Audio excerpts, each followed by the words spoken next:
ప్రజా సంక్షేమానికి ప్రాధాన్యత ఇస్తున్న ముఖ్యమంత్రి జగన్మోహన్ రెడ్డి మరొకసారి అధికారంలోకి రావాల్సిన అవసరం ఉందని వైసీపీ లీగల్ సెల్ రాష్ట్ర అధ్యక్షుడు మనోహర్ రెడ్డి పేర్కొన్నారు.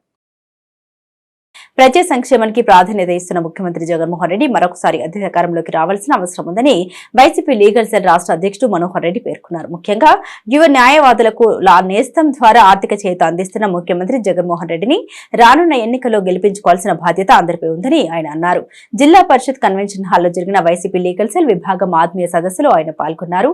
వైసీపీ పాలనలో అన్ని వర్గాలు సంతృప్తిగా ఉన్నాయని మాజీ మంత్రి శాసనసభ్యుడు పేర్ని నాని అన్నారు. ఇంగ్లీష్ మీడియం ప్రవేశపెట్టినందుకు ముఖ్యమంత్రి జగన్మోహన్ రెడ్డిపై ప్రతిపక్షాలు ఘోరం జరిగినట్లు విమర్శిస్తున్నాయని, న్యాయస్థానంలో తీర్పులు ఉత్తర్వులు ఆంగ్ల మాధ్యమంలోనే ఉంటున్నాయన్నారు. ముందు చూపుతోనే జగన్మోహన్ రెడ్డి చిన్న తరగతుల నుండి ఇంగ్లీష్ లో బోధన ఉండాలన్నారని వివరించారు. ఈ కార్యక్రమంలో వైసీపీ నియోజకవర్గ incharge Perni Kittu, mayor Chitikana Venkateswaramma, deputy మేయర్లు శీలం భారతి, మాజీ ZPTC Lanke Venkateswararao, MUDA chairman Durga Bhavani, urban bank మాజీ అధ్యక్షుడు బొర్ర విఠల్ తదితరులు పాల్గొన్నారు.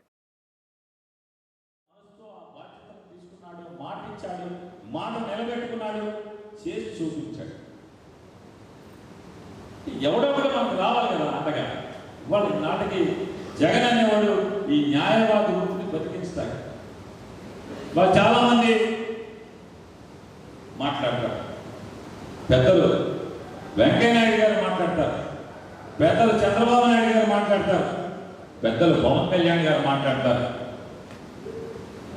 మాతృభాషని చంపేస్తున్నాడు జగన్మోహన్ రెడ్డి, మాతృభాషని నిర్లక్ష్యం చేస్తుంది జగన్మోహన్ రెడ్డి గారి ప్రభుత్వం. ఏ తెలుగులో చదివితే బతకలేరా, తెలుగులో చదివితే కుటుంబాన్ని నడిపించలేరా, తెలుగులో చదివితే జీవితంలో ఉన్నత శిఖరాలకు ఎదగలేరా అని చాలా మంది మాట్లాడుతున్నారు. ఇవాళ నిజంగా మన గుండె మీద చేసుకుని నా ముందు కూర్చున్న న్యాయవాదులు చెప్పు, ఇంగ్లీష్లో ఆర్గ్యుమెంట్ చెప్పడానికి ఎంత కష్టపడుతుంటారు, ఎంత ఇబ్బందులు పడుతుంటారు. మరి తెలుగులో వాదించచ్చు కానీ ఎంతమంది జడ్జిలు తెలుగులో వాదనలు వినటానికి ప్రోత్సహిస్తున్నారు.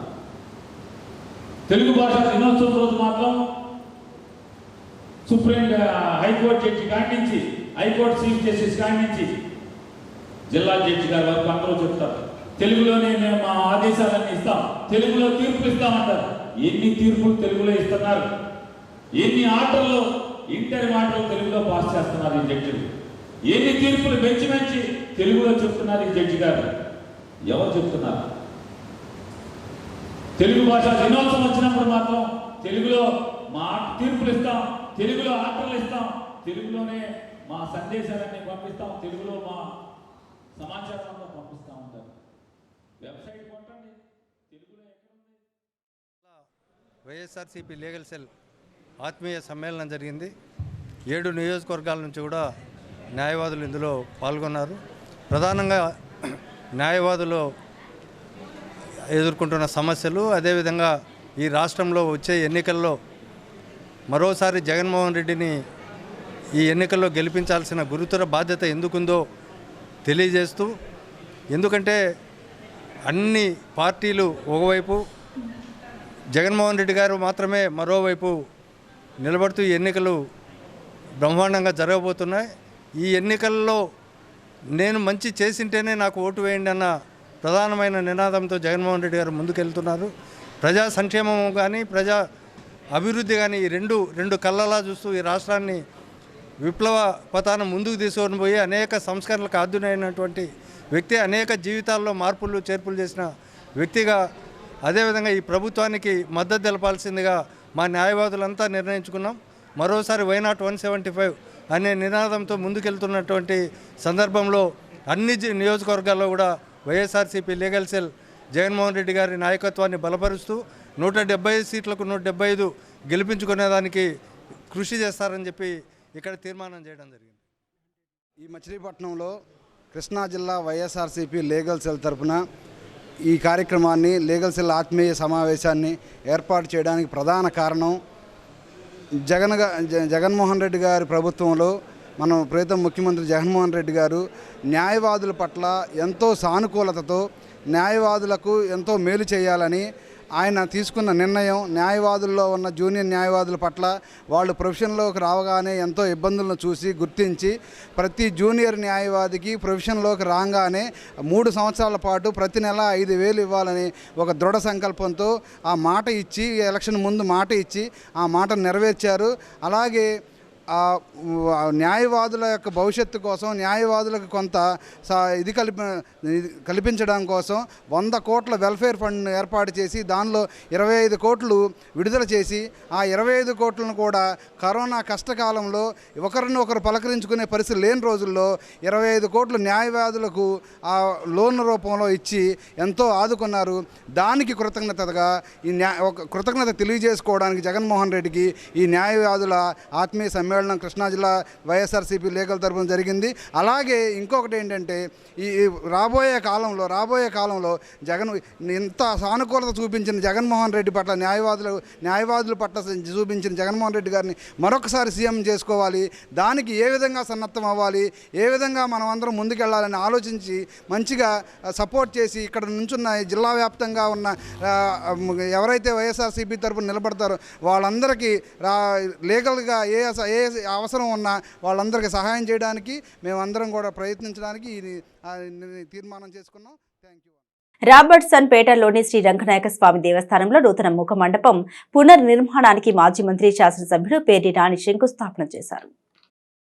నగరంలో ప్రసిద్ధి చెందిన రాబర్ట్సన్ పేటలోని శ్రీ రంగనాయక స్వామి దేవస్థానంలో నూతన ముఖ మండపం పునర్నిర్మాణానికి మాజీ మంత్రి శాసనసభ్యుడు పేర్ని నాని శంకుస్థాపన చేశారు. 50 లక్షల రూపాయలతో ఈ మండపాలు నిర్మిస్తున్నామన్నారు. ఈ కార్యక్రమంలో నగర mayor Chitikana Venkateswaramma, deputy mayor Madapati Vijayalakshmi, urban bank అధ్యక్షుడు పల్లపోతు సుబ్రహ్మణ్యం, బూరగడ్డ రమేష్ నాయుడు, ఆలయ ధర్మకర్త మరియు ఆలయ ఈవో, వివిధ డివిజన్ల కార్పొరేటర్లు, డివిజన్ల ఇన్ఛార్జీలు పాల్గొన్నారు.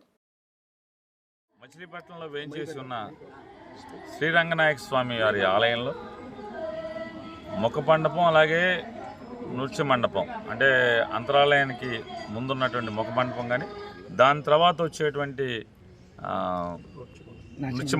నాట్య మండపం కానీ ఈ రెండు కలిపి పునర్నిర్మాణం చేయాలని చెప్పని పాతవైపోవటం వల్ల పెచ్చులు రాలిపోతున్నాయని దృష్ట్యా పునర్నిర్మాణం చేయాలని చెప్పని భక్తులు తలంచారు. అట్లాగే పాలకవర్గం, ఆలయ ధర్మకర్తలు, ఎగ్జిక్యూటివ్ ఆఫీసర్ అందరూ ఇది తక్షణం చేయాలని చెప్పని భావించిన మీద భక్తులందరూ కలిసి 7,50,000 రూపాయలు వారి విరాళం ఇచ్చారు. ప్రభుత్వం నుంచి 42,50,000 రూపాయలు ప్రభుత్వం వంతుగా మంజూరు చేయడం జరిగింది. ఈ 50 లక్షల రూపాయలతో నిర్మాణం చేసేటువంటి ఈ 2 మండపాలు స్వామివారికి అంటే మరొక 50 ఏళ్ళలో 100 ఏళ్ల పాటు ఈ ముఖ మండపం కానీ నృత్య మండపం కానీ ఇక్కడ భజనలు చేయటానికి కానీ లేకపోతే స్వామివారి ఉత్సవాలప్పుడు కానీ లేదా నిత్యం ఏదో ఒక స్వామివారి కార్యక్రమాలు ఇక్కడ చేసుకుంటానికి భక్తులకు అవకాశం ఉంటుంది. ఈ మెరుగైన అంటే ఆలయంలో పునర్నిర్మాణానికి స్వామివారి భక్తులకి మెరుగైన సౌకర్యాలు ఏర్పాటు చేయటానికి అవకాశం కల్పించినటువంటి లేదా దీనికి మంజూరు చేసినటువంటి రాష్ట్ర ముఖ్యమంత్రి జగన్మోహన్ రెడ్డి గారికి స్వామివారి భక్తులందరి తరపున, మచిలీపట్నం వాసుల తరపున కృతజ్ఞతలు తెలియజేసుకుంటూ అట్లాగే ఎవరైనా అందరికీ సౌకర్యం కోసం తలాకు వచ్చేయి దేవుడిచ్చినటువంటి సంపదలోంచి ఇతోధికంగా వారి మనసు కొద్దీ చేయి కలిపినటువంటి ప్రతి భక్తుడికి మనస్ఫూర్తిగా భగవంతుడు ఆశీస్సులు ఉండాలని చెప్పని మనస్ఫూర్తిగా కోరుకుంటున్నాను. మచిలీపట్నంలో రంగనాయక స్వామి ఆలయంలో ముఖమండపం జరిగింది. అలాగే దాని నిమిత్తంగా ఒక 50 లక్షలు అవుతుందని చెప్పి ప్రభుత్వం తరపు నుంచి 42 లక్షలు, అలాగే ప్రజల తరపు నుంచి 7 లక్షలు ఇవ్వడం జరిగింది. మరి మన మచిలీపట్నంలో దేవాలయాలు చూసినట్లయితే ప్రతి చోట అన్ని చోట కూడా చక్కగా పూజల కార్యక్రమాలు బాగా చేయటం జరుగుతుంది. దానిలో భాగంగా మరి మచిలీపట్నం పేర్ని వెంకటరామయ్య గారు కానీ మరి సుధామ్మ గారు కానీ టెంపుల్స్లో ఏమైనా అవసరాల నిమిత్తం ఏదైనా ఉందని చెప్తే ఎమ్మటే స్పందించి మరి ప్రభుత్వాన్ని తెలియజేయటం కానీ మళ్ళీ వాళ్ళ సాయం చేయగలిగినంత చేయటం కానీ మన మచిలీపట్నం పేర్ని వెంకటరామయ్య గారు మనకి ఏ విషయంలో అయినా తోడుగా అండగా ఉంటారు. అలాగే మరి దీంట్లో వాళ్ళ శక్తి కొలది భక్తులు కూడా విరాళాలు ఇచ్చారు. వాళ్ళకు కూడా భగవంతుడు ఆశీస్సులు ఎల్లవేళ్ళ ఉండాలని చెప్పి ఇక్కడ విచ్చేసిన పెద్దలందరికీ మనస్ఫూర్తిగా ధన్యవాదాలు తెలియజేస్తున్నాను. రాబర్ట్సన్పేటలో వేయించేసి ఉన్న శ్రీ రంగనాథేశ్వర దేవస్థానంలో ఈరోజు ఒక మండపము, అలాగే కళాకారులకి అలాగే నాట్యకారులకి కావాల్సిన మండపం కూడా దేవాదాయ ధర్మాదాయ శాఖ తరఫున స్థానిక శాసనసభ్యుల వారి యొక్క కృషితో 50 లక్షల రూపాయలు నిధులు సీజెఫ్ నుంచి శాంక్షన్ చేయడం, మరి ఈ కార్యక్రమంలో ఈరోజు శంకుస్థాపన కార్యక్రమం ఏర్పాటు చేయడం జరిగింది. ముఖ్య అతిథి వచ్చినందుకు దేవస్థానం తరఫున మేయర్ గారికి అందరికీ కూడా దేవస్థానం తరఫున నమస్కారాలు తెలియజేసుకుంటాం. హజరత్ ఖాజా గరీబ్ నవాజ్ పతాక వందన కార్యక్రమం వర్రెగూడెంలో ఘనంగా నిర్వహించారు. వర్రెగూడెంలోని హజరత్ ఖాజా గరీబ్ నవాజ్ జెండా చందన మహోత్సవం భక్తి శ్రద్ధలతో ఘనంగా నిర్వహించారు. సయ్యద్ బాజీ పర్యవేక్షణలో జరిగిన ఈ కార్యక్రమంలో జెండాను ప్రత్యేకంగా అలంకరించి ధూపదీప నైవేద్యాలు సమర్పించి జెండా వందనం చేశారు. ఈ సందర్భంగా పవిత్ర ఖురాన్ పఠించి లోక కళ్యాణార్థం ప్రార్థనలు జరిపారు. ఈ కార్యక్రమంలో భాను, నాగేశ్వరరావు, షెరాలి, అమన్, ఇస్మాయిల్, సయ్యద్ ఫీర్, షారూక్ తదితరులు పాల్గొన్నారు. బిస్మిల్లాహిర్రహమానిర్రహీం. లా ఇలాహా ఇల్లల్లాహ్ ముహమ్మద్ రసూలుల్లాహ్. అందరికీ నమస్కారము. ఔలియాల పరంపరలో అగ్రగణ్యులు హజరత్ ఖాజా గరీబ్ నవాజ్ అల్లాహ్ సాక్షిగా తన మహిమలతో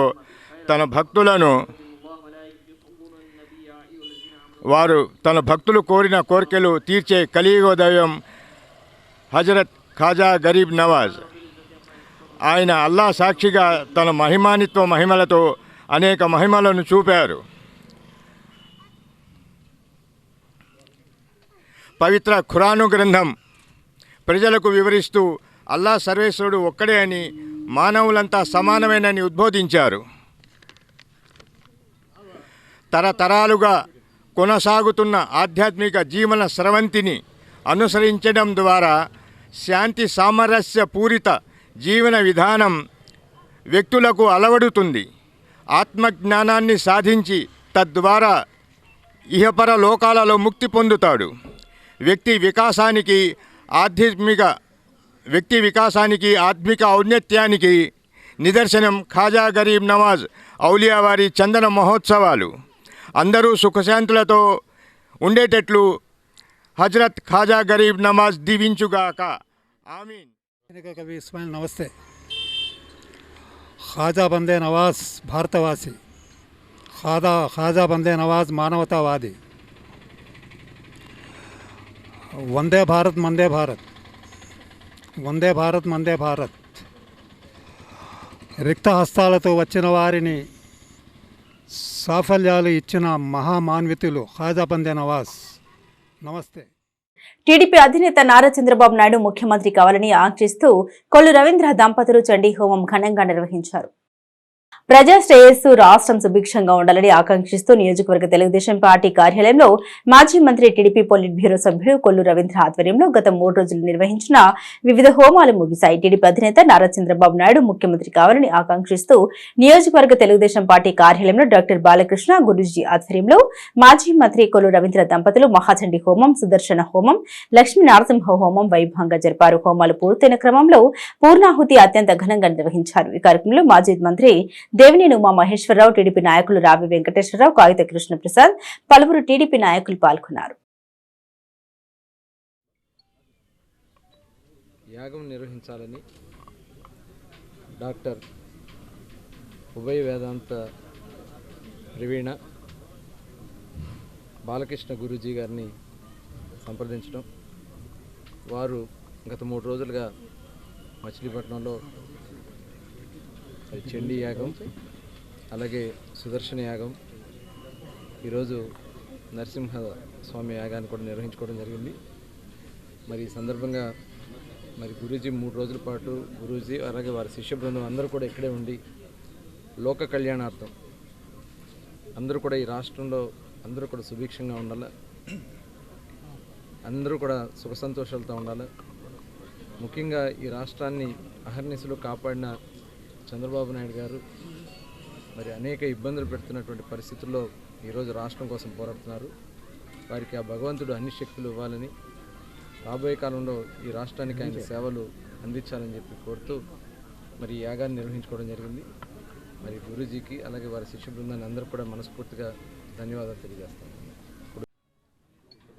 గతంలో గత కొద్ది రోజుల కింద మైలవరం నియోజకవర్గంలో ఇబ్రహీంపట్నం మండలంలో గుంటుపల్లిలో కూడా చండీ యాగం, లక్ష్మీ నరసింహ యాగం, అట్లాగే సుదర్శన యాగం ఇవన్నీ కూడా డాక్టర్ బాలకృష్ణ గురూజీ గారి ఆధ్వర్యంలో వారి శిష్య బృందం ఆధ్వర్యంలో 3 రోజులు లోక కళ్యాణార్థం.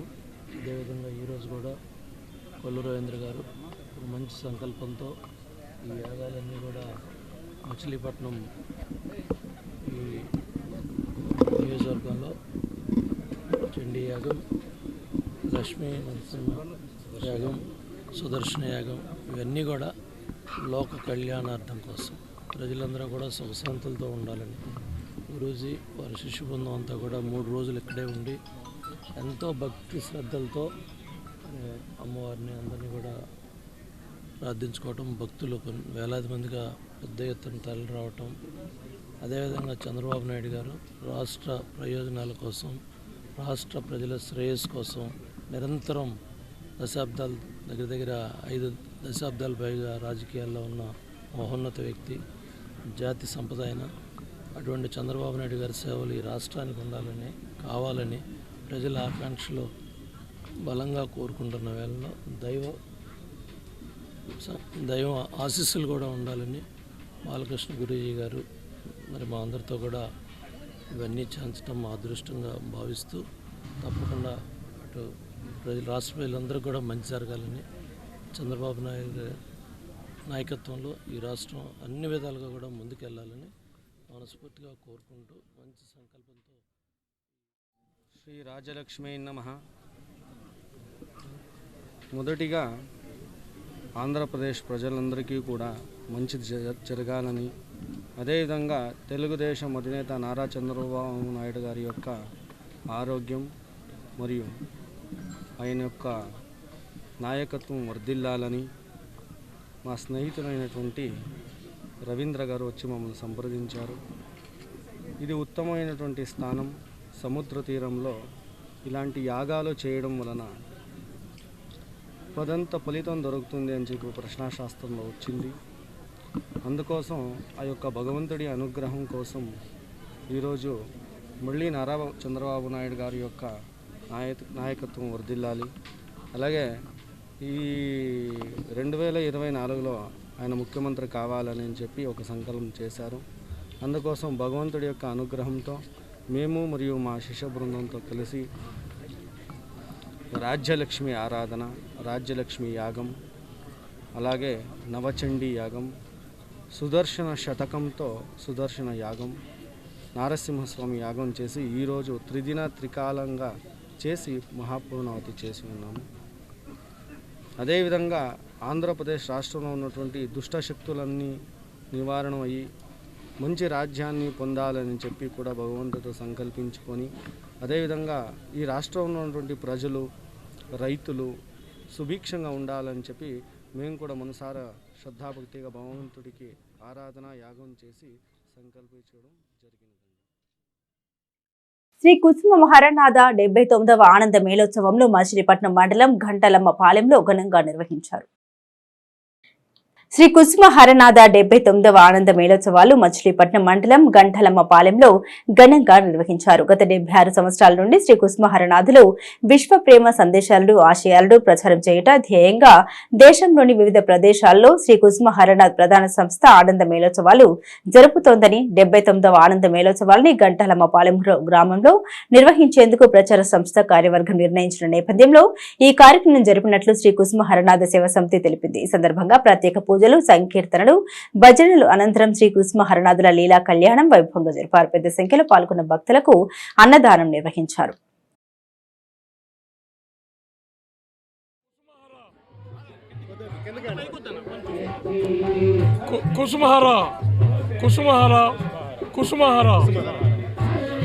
కుసుమహరనాథ ప్రచార సంస్థను 78 సంవత్సరాల క్రితం ప్రారంభించబడ్డది.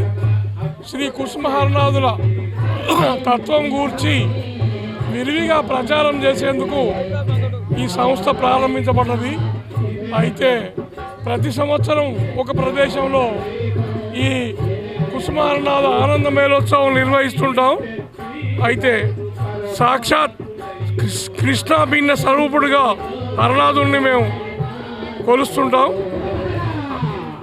ఇతర అవతారాలకు ఈ అవతారానికి ఒక ముఖ్య తేడా మనం గమనిస్తాం. ఇతర అవతారాలలో దుష్ట శిక్షణ, శిష్ట రక్షణ కనిపిస్తుంది. కానీ ఈ అవతారంలో పాపల యొక్క పాప భారాన్ని తాను స్వీకరించి భగవన్ నామోన్ముఖులకి చేయడానికి ఈ అవతారం వచ్చింది. మరి ఈ సంవత్సరం గంటలమ్మపాలెం వారి సహకారంతో మా కుసుమహరనాథ ప్రచార సంస్థ 79వ ఆనంద మేళోత్సవాలు ఇక్కడ నిర్వహిస్తున్నది. కుసుమహర ఒక 4000 మంది వస్తున్నారని మేము ఎక్స్పెక్ట్ చేస్తున్నాం. ఇది 79వ ఆనంద మేళోత్సవాలు. అయితే ఈ కుసుమహరనాథ ప్రచార సంస్థ తరఫున ఈ గంటలమ్మపాలెంలో 79వ సంవత్సరం 79వది కార్యక్రమం నిర్వహించుకుంటున్నాము. ఇందులో ఉదయం ప్రభాత సేవ, సంకీర్తన, అలాగే సంకీర్తనలు, ఉపన్యాసాలు, వివిధ ప్రదేశాల నుంచి వచ్చిన వారి సంకీర్తనలు, ఉపన్యాసాలతో పాటు రక్తదాన శిబిరము, వస్త్రదానము, తర్వాత నామము, ఒక కళ్యాణం, శ్రీ కుసుమహరనాథుల లీలా కళ్యాణము అంగరంగ వైభవంగా జరగడానికి ఇది 79వది. ఇక్కడ కూడా 4000 మంది జనం అంటే భక్తులు రావడం జరిగింది. ఆ భక్తుల ఆనంద హేళ అందరికి కూడా సంతోషంగా ఉందని, మామూలుగా బయటికి పోతే వారందరూ కూడా చాలా సంతోషంగా కళ్యాణం బాగా జరుగుతుంది, ప్రచార సంస్థ నిర్వహించే కార్యక్రమాలు చాలా బాగున్నాయి అని అందరూ కూడా అనడం జరిగింది. ముఖ్యంగా ఇక్కడి కార్యకర్తలు గంటలమ్మపాలెం అంటే కమిటీ వారు ఒక్క లేదు అది ఉంది అనుకుంటా అందరూ కూడా కలిసి, వారితో పాటు గ్రామస్తులు కూడా విపరీతమైన ప్రేమతో వారందరినీ కూడా వచ్చిన వారందరినీ ఆదరిస్తూ అందరికీ కూడా అనుకూలంగా వండుకుంటూ వారు చేసినందుకు ఈ గంటలమ్మపాలెం కమిటీకి మరియు ఈ గ్రామ ప్రజలందరికీ శ్రీ కుసుమహరనాథ ప్రచార సంస్థ తరఫున కృతజ్ఞతలు. ప్రేమని పంచడం ఎలాగా, ప్రేమని పొందడం ఎలాగా, ఈ రెండు మనం నేర్చుకోగలిగితే మన మానవ జన్మ ధన్యం అవుతుంది. మన మానవ జన్మ తీసుకున్న ముఖ్యమైనటువంటి ఉద్దేశం ఏమిటంటే హరి సంకీర్తన చేయడం, హరినామ ప్రచారం చేయడం. ఈ రెండు కూడా ఆయన చేసి, ఆయన అనుభవించి, ఆయన మనలో చూపించాడు. ఆయన భగవంతుడు అయినప్పటికీ కూడా స్వయంగా మానవ వేషంలో వచ్చినవారు కాబట్టి మనతోటి కలిసిపోయి మనలో ఒకటిగా మనలో ప్రేమను నింపి, ఆ ప్రేమ ద్వారా హరినామ స్మరణతోటి మనం అందరం కూడా తరించే విధంగా చేయడానికే ఆయన వచ్చినటువంటి అద్భుతమైన దివ్య ప్రేమావతారి. అటువంటి కుసుమహరనాథ మహాప్రభుని కొలిచిన వారు ధన్యులవుతారు ఈ జగతిలో. ఆయన అంతేకాకుండా ఆయన మీరు ఏ నామమైనా చేయండి, కానీ అది మీ మనసు ద్రవించే నామాన్ని చేయండి అని చెప్పారు. అందుకని ఆయన దేంట్లో కూడా ఈ కృష్ణనామం చేయాలా, రామనామం చేయాలి, ఇవన్నీ మీ ఇష్టం. కానీ భగవన్నామం అనేది తప్పకుండా ప్రతి మానవుడు చేయాలి. అది హృదయం ద్రవించే నామం చేయాలి. అప్పుడే అది ఆ భగవంతుడు చేరుకుంటుంది. అలా చేయడం వల్ల చేస్తుంది. అందుకని కుసుమహర నామంలో అన్ని నామాలు కలిసి ఉన్నాయి కాబట్టి కుసుమహర నామాన్నే మేము జపిస్తున్నాము, తరిస్తున్నాము. జై కుసుమహర. రోడ్డు ప్రమాదంలో గాయపడి కాలువిరిగిన వ్యక్తికి శ్రీరామ వెల్ఫేర్ సొసైటీ కన్వీనర్ తోట శ్యామ్ కిషోర్ నాయుడు ఆర్థిక సహాయాన్ని అందజేశారు. మోపిదేవి మండల పరిధిలోని కొక్కిలిగడ్డ గ్రామంలోని ఎన్టీఆర్ నగర్ కు చెందిన రాయన వెంకటేశ్వరరావుకు ఇటీవల రోడ్డు ప్రమాదంలో కాలు విరిగింది. విషయం తెలుసుకున్న శ్యామ్ కిషోర్ వెంకటేశ్వరరావుకు 7,000 రూపాయలని తన వంతు సహాయంగా అందజేశారు. ఆపదలో ఉన్న వారిని ఆదుకుంటూ తన స్నేహితుడు రాయన వెంకటేశ్వరరావుకు తన వంతు సహాయం అందించిన శ్యామ్ కిషోర్ కు ఈ సందర్భంగా వైఎస్ఆర్ కాంగ్రెస్ పార్టీ నాయకులు నందిగాం అభిషేకరావు కృతజ్ఞత తెలియజేశారు. ఈ కార్యక్రమంలో సొసైటీ సభ్యులతో శ్యామ్ కృష్ణ, వైఎస్ఆర్ కాంగ్రెస్ పార్టీ ఎస్ఎస్ఎల్ నేత మీసాల చిట్టిబాబు, నందిగాం అశోక్లతో పాటు బాధితుడు వెంకటేశ్వరరావు కుటుంబ సభ్యులు పాల్గొన్నారు. శ్యామ్ కిషోర్ నాయుడు గారికి ఆయన పాదాలకి మరీ వందనాలు చెప్పుకుంటున్నా. ఎందుకంటే ఒక పేద కుటుంబాన్ని ఆదుకోవడంలో నేను చాలాసార్లు చూశాను ఆయన యొక్క మంచితనం, ఆ మంచి గుణం. మా మోపిదేవి గ్రామంలో, మా మోపిదేవి మండలంలో కొక్కిలిగడ్డ గ్రామానికి చెందిన రాయన వెంకటేశ్వరరావు అని చెప్పి ఒక ఆటో తోలుకునే అతను చాలా పేద కుటుంబం. అయితే అతను ఆ బండి వేసుకుని వెళ్తుంటే బండి మీద నుంచి పడిపోయి కాలు ఇరిగిపోయింది. అతని కోసం ఏదో సహాయం చేయాలన్న ఉద్దేశంతో శ్యామ్ కిషోర్ నాయుడు గారిని, సార్ ఇది పరిస్థితి మా ఫ్రెండ్కి ఇలా జరిగిందని అనగానే పాపం ఆయన పెద్ద మనసుతో వచ్చి ఒక 7,000 రూపాయలు సహాయం చేసి ఆ కుటుంబాన్ని కొంచెం ఆదుకున్నట్టుగా నాకు ఎంతో సంతృప్తిగా ఉంది. అట్లాగే వాళ్ళ కుటుంబానికి కూడా ఎంతో ఆనందంగా కూడా ఉంది. ఆయన్ని దేవుడు ఎల్లవేళ కాపాడాలని ఆ భగవంతుని కోరుకుంటున్నాను. ఎన్నికలు సమీపిస్తున్న నేపథ్యంలో పెడిన శాసనసభ నియోజకవర్గాల్లో రాజకీయాలు వేడెక్కాయి. ప్రధాన రాజకీయ పక్షాలు నియోజకవర్గాన్ని చుట్టేస్తున్నాయి. ఎన్నికలు సమీపిస్తున్న నేపథ్యంలో పెడిన శాసనసభ నియోజకవర్గంలో రాజకీయాలు హీటెక్కాయి. రాష్ట్ర మంత్రి జోగి రమేష్ ప్రాతినిధ్యం వహించిన పెడిన నియోజకవర్గ ఇన్ఛార్జ్ బాధ్యతలు ఉప్పల రమేష్ ఎలియాస్ రాముకు అప్పగించిన వైసీపీ అధిష్టానం మంత్రి జోగి రమేష్ ను పెనమలూరు నియోజకవర్గం నుంచి పోటీకి ఎంపిక చేసింది. మంత్రి జోగి రమేష్ 2 పర్యాయాలు పెడిన నుంచి అసెంబ్లీకి ఎన్నికయ్యారు. ఆది నుంచి ఈ స్థానం కోసం ఉప్పల రాము తండ్రి ఉప్పల రామ్ ప్రసాద్ విఫలయత్నం చేశారు. అయితే రామ్ ప్రసాద్ అసంతృప్తిని తొలగించేందుకు ఆయన కోడలు ఉప్పల హారికకు జిల్లా పరిషత్ చైర్మన్ పదవి వైసీపీ అధిష్టానం కట్టబెట్టింది. రామ్ ప్రసాద్ మరణానంతరం ఎటకేలకు ఆయన కుమారుడు ఉప్పల రాముకు పెడిన వైసీపీ టికెట్ లభించింది. ప్రస్తుతం ఉప్పల రాము నియోజకవర్గంలో విస్తృతంగా పర్యటిస్తూ పార్టీ శ్రేణులను ఎన్నికలకు సమాయత్తపరుస్తున్నారు. ఇక నియోజకవర్గం నుంచి 3 పర్యాయాలు తెలుగుదేశం అభ్యర్థిగా విజయం సాధించిన దివంగత కాగిత వెంకట్రావు కుమారుడు కాగిత కృష్ణప్రసాద్ కు నియోజకవర్గ ఇన్ఛార్జ్ బాధ్యతలు టీడీపీ అధిష్టానం అప్పగించింది. నాటి నుంచి కృష్ణప్రసాద్ పార్టీ కార్యక్రమాల్లో చురుగ్గా పాల్గొంటూ విస్తృతంగా పర్యటిస్తున్నారు. గత దశాబ్ద కాలంగా నియోజకవర్గంలో టీడీపీ క్యాడర్ ను కృష్ణప్రసాద్ కాపాడుకుంటూ తన తండ్రి దివంగత మాజీ ఎమ్మెల్యే కాగిత వెంకట్రావుకు నియోజకవర్గ ప్రజలతో ఉన్న సంబంధాలను కొనసాగిస్తూ పలుమార్లు నియోజకవర్గాన్ని చుట్టేశారు. కాగిత వెంకట్రావు మరణించిన సమయంలో దివంగత నేతకు నివాళులర్పించేందుకు టీడీపీ అధినేత చంద్రబాబు నాయుడు విచ్చేసి ఆయన కుమారుడు కాగిత కృష్ణప్రసాద్ కు పెడిన నియోజకవర్గ బాధ్యతలు అప్పగిస్తున్నట్టు ప్రకటించారు. నాటి నుంచి కృష్ణప్రసాద్ పార్టీ కార్యక్రమాలు విస్తృతంగా ప్రజల్లోకి తీసుకువెళ్తూ నియోజకవర్గంలో పర్యటిస్తున్నారు. ఇంకా పెడిన పూర్వపు నియోజకవర్గం నుంచి కాంగ్రెస్ పార్టీ తరఫున అసెంబ్లీకి ఎన్నికైన మాజీ డిప్యూటీ స్పీకర్ బూరగడ్డ వేదవ్యాస్ తదనంతరం టీడీపీలో చేరి ప్రస్తుతం టీడీపీ రాష్ట్ర ఉపాధ్యక్షుడిగా వ్యవహరిస్తున్నారు. రానున్న ఎన్నికల్లో ఈ నియోజకవర్గం నుంచి టీడీపీ నుంచి పోటీ చేసేందుకు వేదవ్యాస్ ముమ్మర ప్రయత్నాలు చేస్తున్నారు. టీడీపీ జనసేన పొత్తు కుదుర్చుకుంటున్న క్రమంలో జనసేన అధినేత పవన్ కళ్యాణ్ ను ఇటీవలి కలిసిన వేదవ్యాస్ ఇరు పార్టీల ఉమ్మడి అభ్యర్థిగా పెడిన నుంచి పోటీ చేసేందుకు ప్రయత్నాలు సాగిస్తున్నారు. దివంగత ముఖ్యమంత్రి వైఎస్ రాజశేఖర రెడ్డి ఎన్నికల ముందు వేదవ్యాస్ కాంగ్రెస్ పార్టీ వీడి ప్రజారాజ్యం పార్టీలో చేరి మచిలీపట్నం నుంచి ఎమ్మెల్యేగా పోటీ చేసి ఓటమి చెందారు. పెడిన నియోజకవర్గం కాంగ్రెస్ పార్టీ నుంచి వేదవ్యాస్ నిష్క్రమణతో మైలవరానికి చెందిన జోగి రమేష్ కు వైఎస్ రాజశేఖర రెడ్డి కాంగ్రెస్ టికెట్ ఇచ్చారు. దీంతో 2 సార్లు జోగి రమేష్ పెడిన నుంచి గెలుపొందారు. అయితే నాడు కోల్పోయిన అవకాశాన్ని తిరిగి పొందేందుకు వేదవ్యాస్ టీడీపీలో చేరి అదృష్టాన్ని పరీక్షించుకుంటున్నారు.